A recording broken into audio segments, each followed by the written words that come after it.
Hi, aloha, and welcome to the That's Not Normal podcast. My name is Jennifer O'Neill.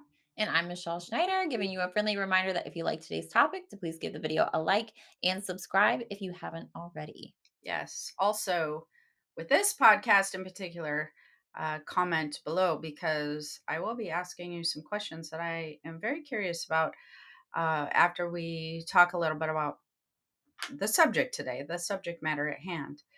Um, I have an energy report that I do monthly on my website. If you're wondering where that is, it's keysspiritworld.com. I also send out little reminders during the week.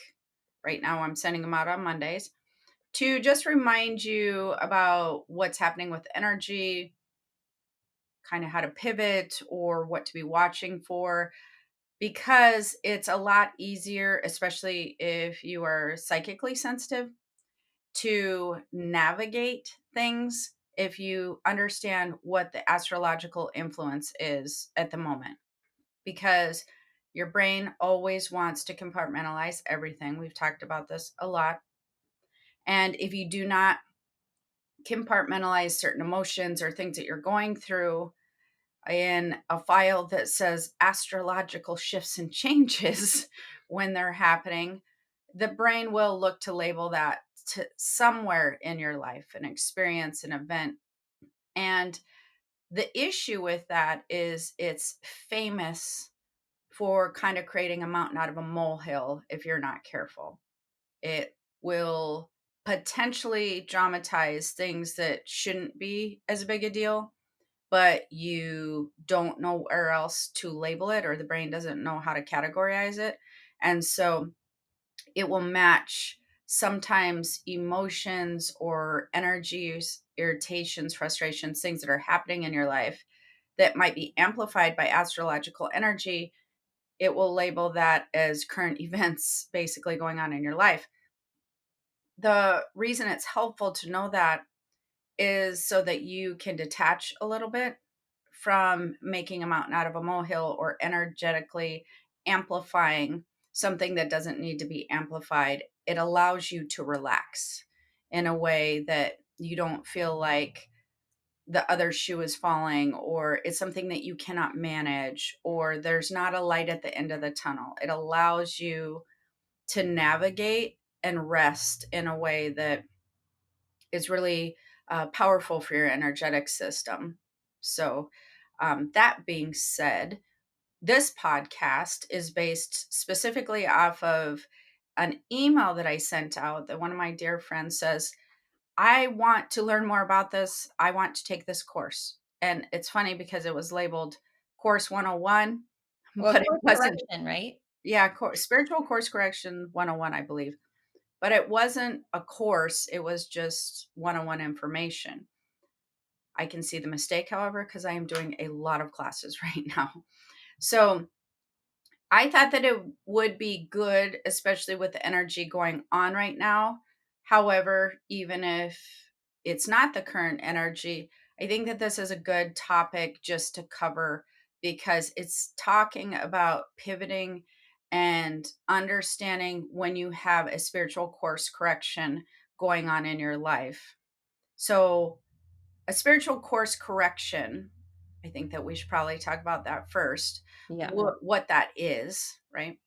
Would be something where maybe you are trying to do something specific, or like, for instance, applying for a job, having a move, taking a trip, traveling, some type of event, whatever it is. And all of a sudden there's a pivot in your plan. Whatever you were striving for wasn't working out. Whatever you were striving for might be a different result than you had originally envisioned. And that's called a spiritual course correction. It's when you are moving through life, like moving forward, and spirit or your life path or whatever says, you're not listening or not making your own course corrections. So I'm going to go in here and just bump you a little bit so that you can get back on the course that we need you to be on. Usually, those course corrections take place because of an intention involved of some type of achievement, which would be maybe being in a better headspace or being in a better financial position, clearing up negativity or toxicity in your life with relationships or experiences or job situations in a way that makes you feel more comfortable, more safe, more, I don't know, rested, not so tense. That's typically when a spiritual course correction takes place.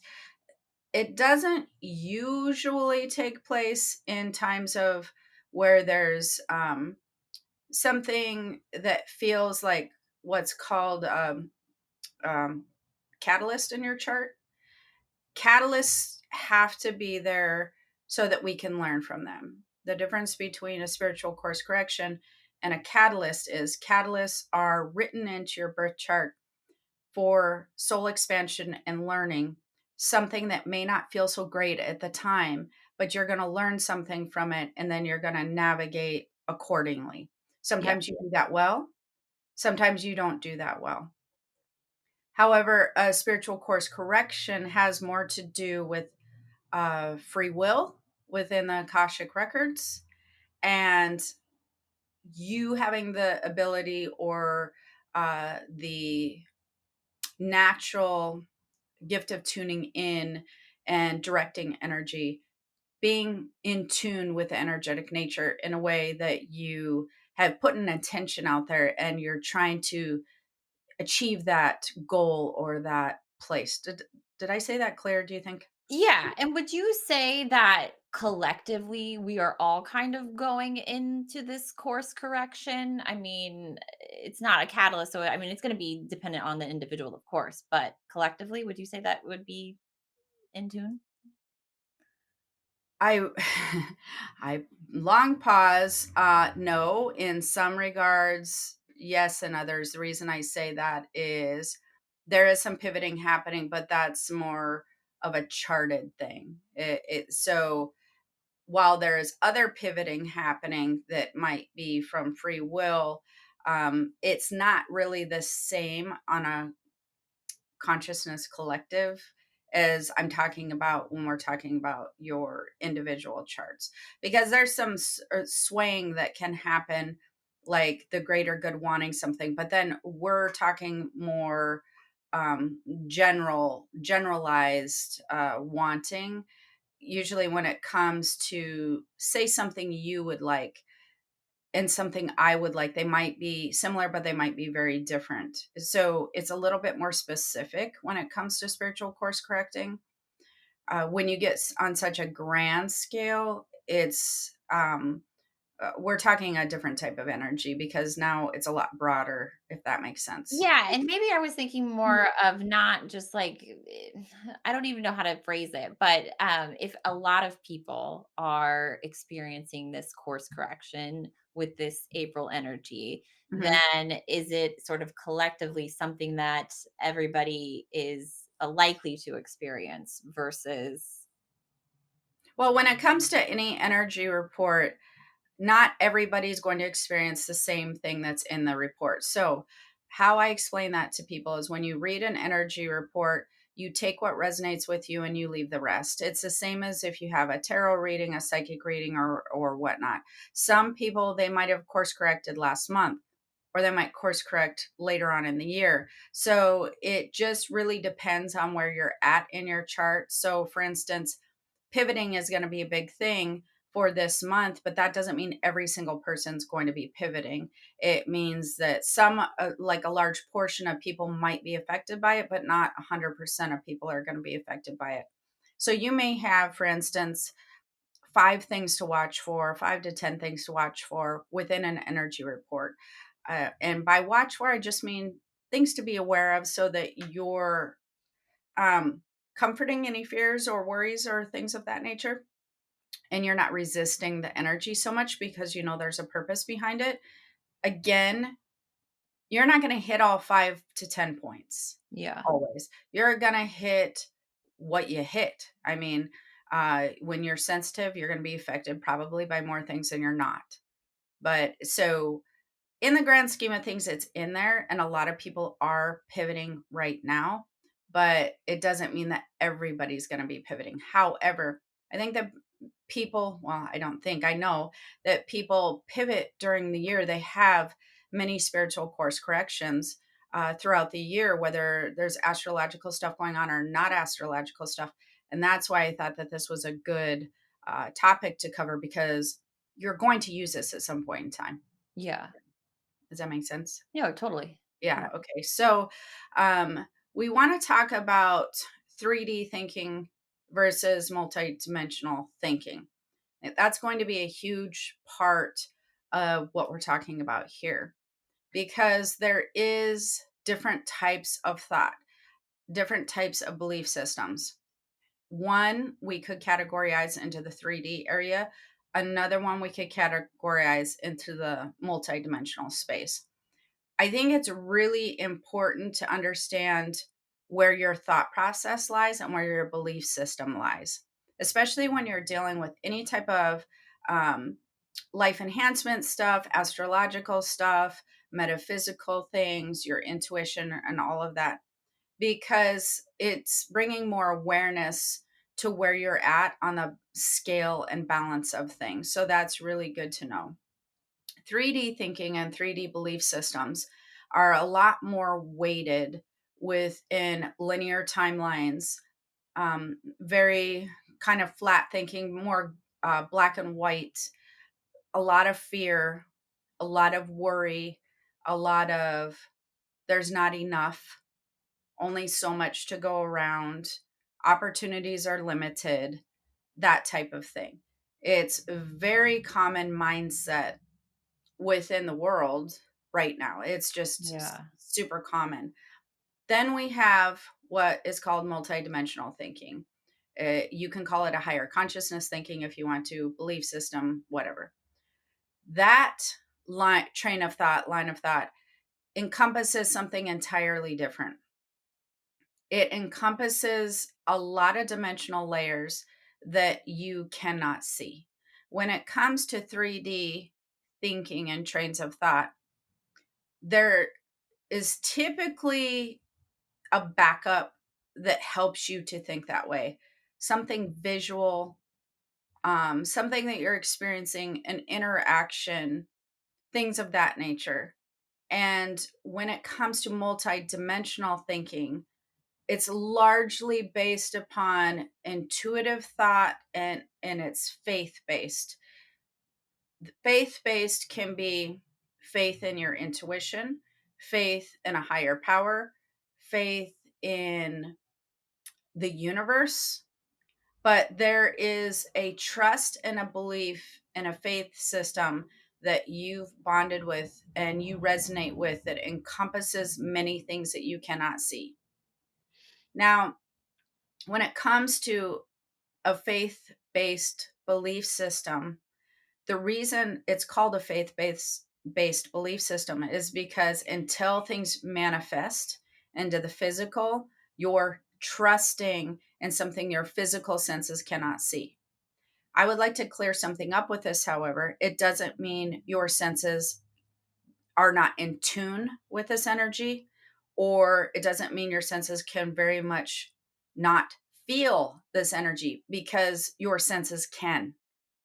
That you are now working with spiritual senses. And when you're working with spiritual senses, there's a huge strength behind energy that you can feel and that you can sense, and that if you're trained enough, can actually visually appear within your reality. That's before physical manifestation. Yeah. So there is this knowing and this underlying connection with energy that you cannot see. So they're very different concepts and states of mind. The I have re- a weird example, and you tell me if this is along the lines because we're talking 3D versus multidimensional multidimensional. because Yep. this is something that has been plaguing me for 2 days, and there's, like, a lot of things are clicking right now. So, I have had the worst pain in my left shoulder. Mhm. And of course, I'm just thinking, what did I do? Why is my, what did I, how did I hurt my shoulder? It's just in pain. Well, I was meditating earlier today, and I started having all of these thoughts along like control, and I know what you always go back to of like, I'm trying to control things too much. I want Mhm. things to go exactly the way that I want them to go. And I'm just trying to force everything to happen. AKA micromanage. Yes. Yes. So, and I was like, once I kind of had that awareness of like, okay, this is something that I do need to pay attention to and address, feels great. Like I don't have any pain. Of course it does. Because what you did is you allowed the energy to move. Yeah. So once you have the awareness that you're trying to micromanage things, see this is a very good example because people do not realize micromanaging in they feel is in their brain and in their head as trying to control something, trying to line out or organize an outcome. But that is not how energy works. That's where the intention starts. So the intention starts within the brain trying to organize and develop a plan, but the energy moves through the body, right? So Yeah. once you try to micromanage and adjust a plan, your energetic system tightens and it tries to navigate by tightening the flow, which is why micromanaging is a terrible idea because when you tighten the flow, micromanage the flow becomes stiff and rigid and constricts. And when the flow becomes stiff, rigid, and constricts, we don't allow the universe to add in to the flow, expand the flow, and strengthen the flow. We just want to set the intention. We don't want to navigate the information, the development, the way that the picture's going to look. We want to place intention, give it, put some emotion in there so that now we have a formula. I want to feel like this. I would love it if something happened with giving me more time. Something happened with that allowed me more rest and relaxation and I want to feel good about that. What people forget is they want to, oh, well, I'm going to need money to rest because I need money to pay my bills and my rent. And so that money aspect has to be there. It doesn't have to be there as long as you sprinkle the emotion in. Once you feed the intention with emotion, feeling relaxed, that means that your stuff is covered. There's no way for you to rest in relaxation if you worry about money. Relaxation's never happening unless that aspect has been covered, if that makes sense. Yeah. Okay. So, yes, micromanaging is terrible for the energetic flow of the body. Now, why that I wanted to talk about the pivoting aspect when it comes to 3D thinking versus multidimensional thinking is that's going to play a very large role in spiritual course corrections. Because if you are of the 3D mindset, and that is your belief system that backs up your mindset, you are going to probably have a lot of fear, worry, frustration, things like that if things do not work out exactly the way you want it to, and then your back hurts.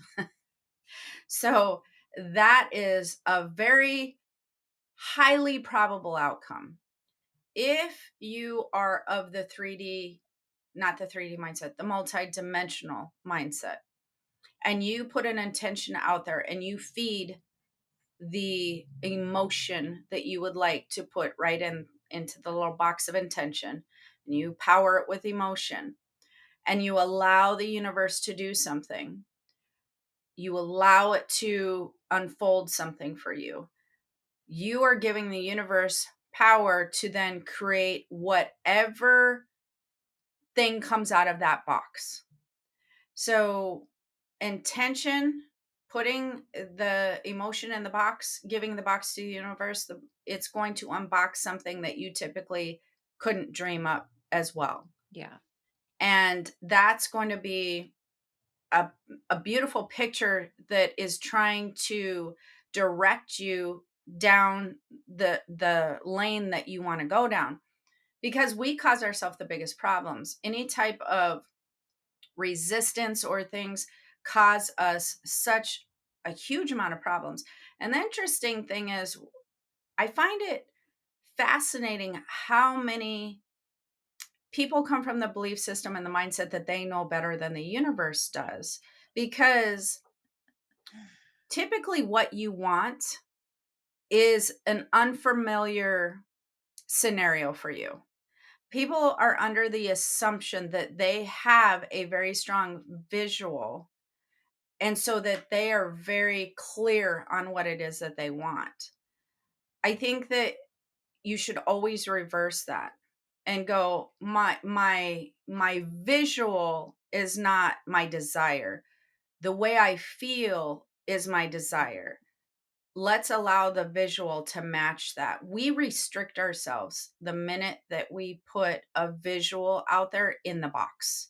Yeah. You don't want to put the intention in the box, the emotion. Now let's add a visual. Like almost like it's a time capsule. We don't, that's kind of what you're doing essentially. You want to put the um, emotion and the intention in the time capsule, then you want to see what unfolds and let that come around. Otherwise, you're restricting what the universe can work with. You're restricting the picture that it can paint.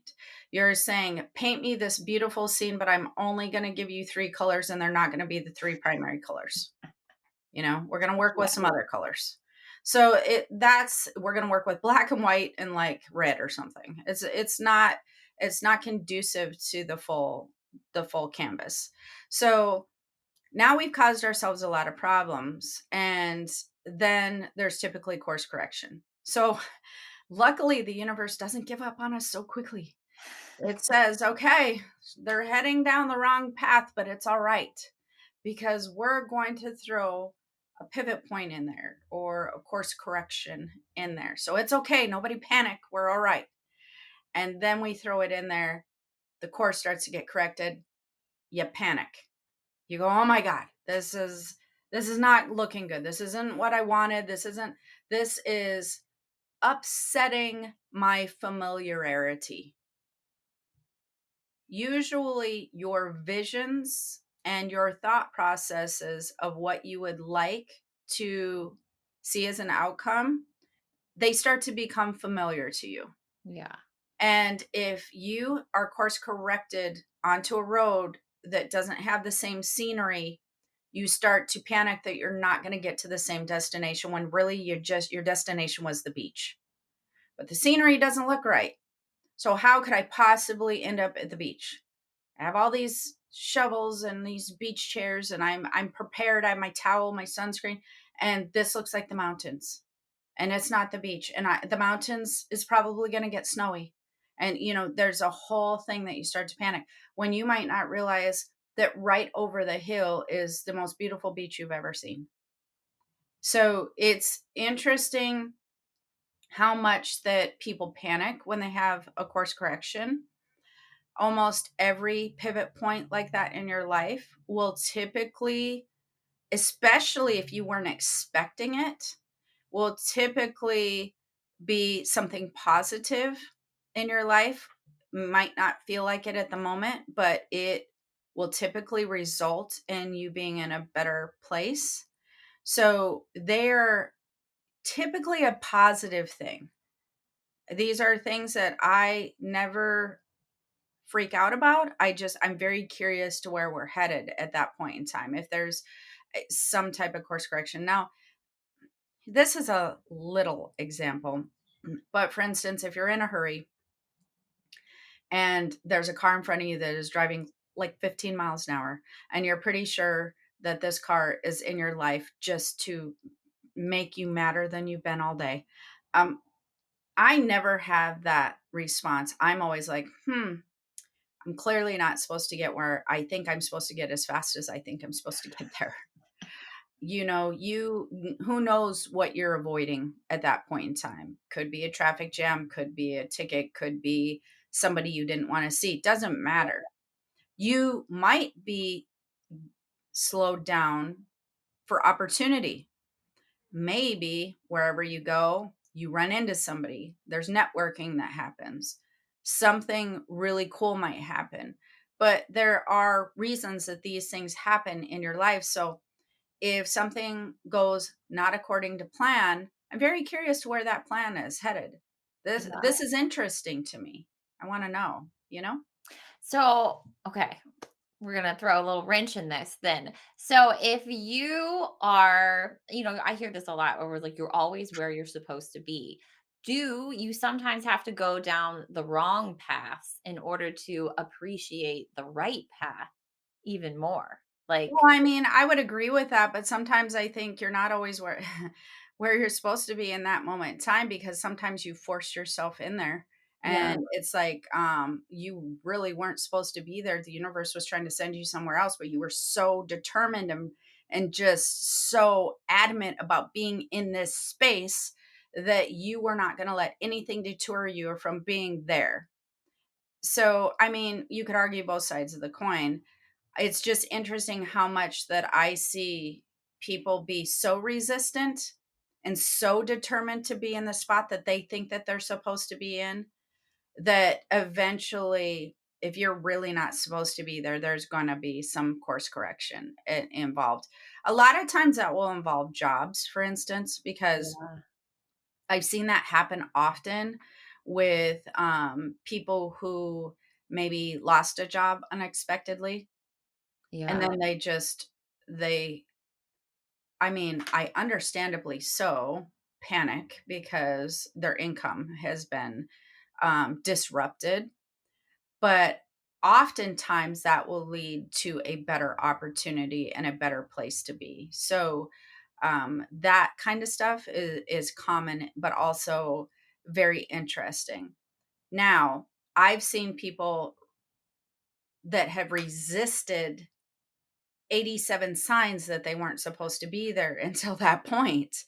Um, so they resist. Nope, not gonna. Nope. I know it's toxic. I don't care. I'm gonna stay here longer. Yeah, I know that I'm burnout, but I'm gonna stay here longer.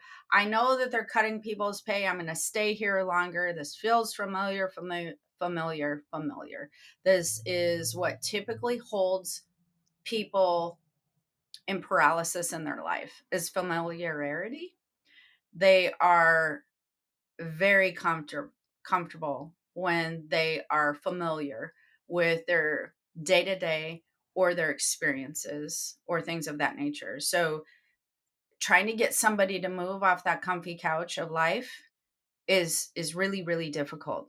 So sometimes you got to break the couch and go, "Sorry dude, this one's broken. You're going to have to move now." You know? yeah. I think, I do often get stuck in that cycle of being like, I'm not where I'm supposed to be and I'm running out of time. And I constantly feel that like I'm not doing what I'm supposed to be doing. Um, and so I just think it's easy to get stuck in those cycles. Well, I mean, I see that a lot with most people, and it's very interesting because that's a very humanistic 3D thinking. 3D thinking has all this time attached to it and time frames attached to it. If you are not where that you want to be, that's not a time situation, I guess I would say. It's more of a internal frustration of where you're at the moment. It's not like you haven't done enough or built enough. There's some irritations of your current situations that you're repeating, Yeah. I guess I would say. So you are repeating patterns of frustration in your current life that then make you feel like I'm not there, I'm not there, I'm not there. So then now you start to project it somewhere else. Yeah. So again, that's very 3D thinking. Let's take business owners, for instance. I see that a lot with freelancers, business owners, things of that nature. Um, Life experience I find interesting that, especially when I'm doing like those biowell scans or medical mediumship, it's very much rotates, I believe, in the 3D realm around money. Clearly, I mean, we do have to keep the lights on. That's just Yeah. facts, right? But when you shift the dependency in your mental state on money in a way that you're like, I like, how would I say this? You have more faith that you have the ability to keep the lights on.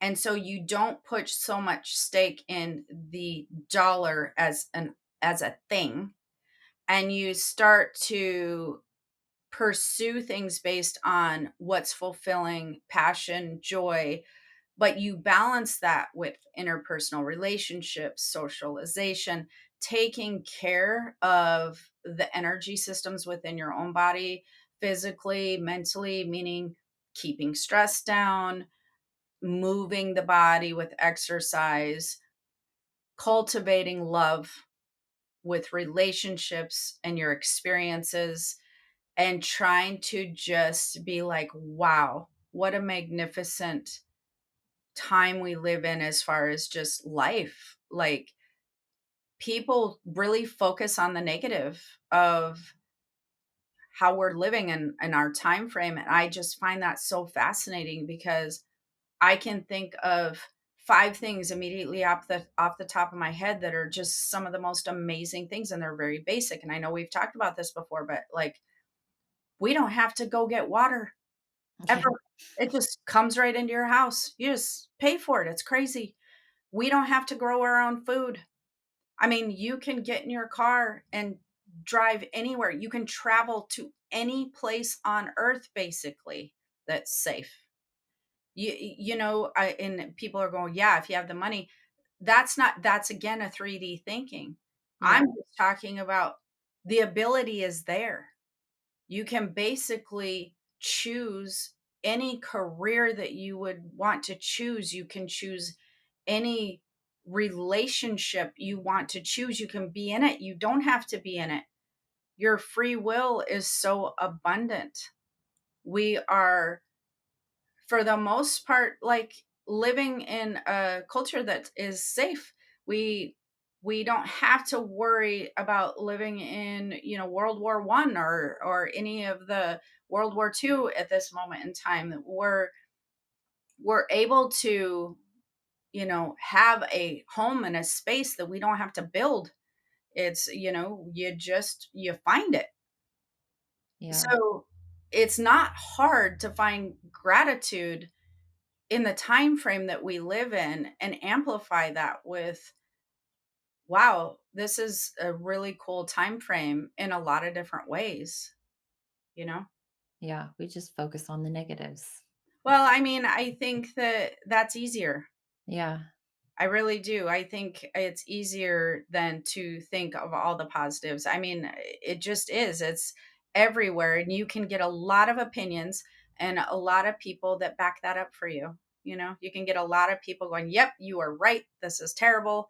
This is terrible. That is terrible." Jobs and the economy and money. Like, I mean, you're not going to have any problem bonding with somebody over that. That is just not how I want to spend my energetic Yeah. time at all. And I certainly do not want to bond with more of it and allow more negativity to expand within my energetic environment. Like, no, absolutely not. I am keeping that on the littlest, minuscule scale that I possibly can.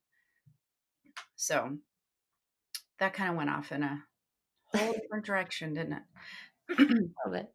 Yeah. So, anyways, just to kind of wrap this up, if you're having a spiritual pivot point in your life, if something feels unexpected, you have an unexpected course correction, and it feels unfamiliar or uncomfortable, and you didn't see it coming, or maybe an opportunity presented itself that you were unexpecting, I would like you to ask yourself, if you have negative feelings about it, where's your mindset lie though? You know, Yeah. Why are you not kind of curious to where this is going to go? What do you think wasn't great about what was happening before the pivot happened? Like, almost anybody who has come to me for a psychic reading when they've had an unexpected turn of events, a pivot point, I was like, "You were never happy where you were just a second ago, anyways." And they were like, "Well, yeah, you're right." But it was familiar, you know? And familiarity is not happiness. Mhm. Familiarity and happiness do not align. It that's not the same. That's like saying broccoli and a banana, Matt. It's just they're different. They're different things. So I would say unfamiliar become familiar with the unfamiliar. Yeah. If and when you start to be comfortable with unfamiliar territory, now we're working with a multidimensional mindset. Now you're exploring things that you've not explored before. Now you're exploring a multidimensional terrain. And there's really cool stuff in a multidimensional terrain. It's Yeah, I mean, it's so much more fun to treat it with curiosity because I used to have, like, meltdowns over, like, the littlest things that would go wrong, and now I'm more in that space where it could be like, "Okay, well, I wonder what's gonna happen or how this is gonna unfold." most people do have meltdowns, and it's interesting because it's just that fear that is like I cannot tell you the amount of times that people have just like had meltdowns to me, and I'm like, what is it that you think is going to happen? Like, I mean, seriously, what, how bad could it be? Could be because they're simple things. It's not always like a huge thing, even a job switch. Especially if you're a good employee or a decent employee, do you just never think you're going to ever be employed again? Like, I mean, how many people have you ever known that has been unexpectedly let go or fired or whatever? Those people not just waste away on their couch and never work again. Like, I mean, seriously, these people got other jobs. They ended up working at places, sometimes places that were the best places they've ever worked. In fact, that's happened to more people that I've known that have had a job pivot than people who I didn't. The more people, it turned out to be a better space. So it's like 'Cause even they would've things never that left. They would've never yeah, left that oh, job. never, never. These people would have never left. They would have stayed where they were and been incredibly miserable, and it would have affected their energy and their body and everything else, their money flow, all of it. They would have just stayed miserable. It's interesting how much that people will stay miserable because it's familiar. Yeah, They will choose miserable and familiar more often than they won't than the possibility of happy and unfamiliar. That's just too scary.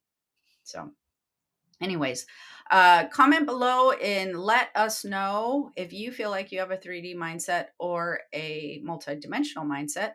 Also, I'd like to know if you feel like you're shifting your 3D mindset because some of you might be in a 3D mindset, but actively working on shifting it. That would be interesting. yeah. All right. So until next time, uh, Yeah, if you like today's topic, give the video a like and then subscribe if you haven't already. yeah. All right. Well, have the most amazing day and we'll see you soon. All right. Aloha. Bye. Bye.